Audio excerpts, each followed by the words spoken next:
వైద్యులు ఆరుగురు వైద్య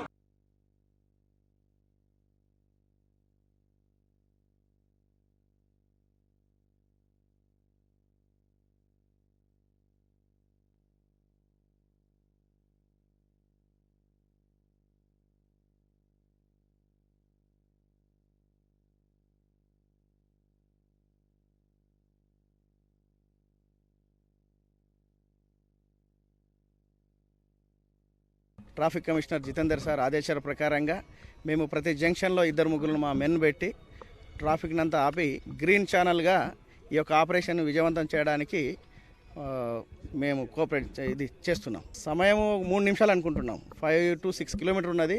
గ్రీన్ ఛానల్ పెడుతున్నాం కాబట్టి మలుపులు కూడా ఎక్కువ ఉన్నాయి. ఎంత వీలైతే అంత తొందరలో రీచ్ అయ్యేటట్లు ఇది చేస్తాం. ఎలాంటి ఆటంకం జరగకుండా అంత ట్రాఫిక్ అరేంజ్మెంట్ మేము చూసుకున్నాం.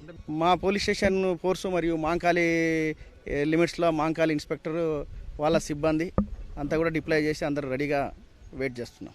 ట్రాఫిక్ ఎప్పుడైతే ఇక్కడ నుంచి గెట్టింగ్ రెడీ అని చెప్పి అంబులెన్స్ రెడీ అయినప్పుడే బేగంపేట ప్రకాష్ నగర్ జంక్షన్ నుంచి సికింద్రాబాద్ యశోద హాస్పిటల్ వరకు ఎక్కడ ట్రాఫిక్ ఎక్కడ 3 సైడ్లు ఆపేసి గ్రీన్ ఛానల్ 1 వే మనం ఏదైతే వెళ్ళే రూట్ ఉందో ఆ రూట్కు క్లియరెన్స్ తీసుకొని వెళ్ళిపోతాం. ఒక లేడీ పేషెంట్ ఒక ఆమె ఉన్నది, 46-year-old లేడీ పేషెంట్, హార్ట్ ప్రాబ్లంతో ఉన్నది. ఆమెకు సర్జరీ చేస్తుంది. అది లైవ్ హార్ట్ ఒక 6 to 8 hours లైవ్ ఉంటుంది. కస్టోడియల్ సొల్యూషన్ హార్ట్ లైవ్ ఉంటుంది. అంత లోపల మనం తీసుకొచ్చి ఇక్కడ పెట్టేసాం.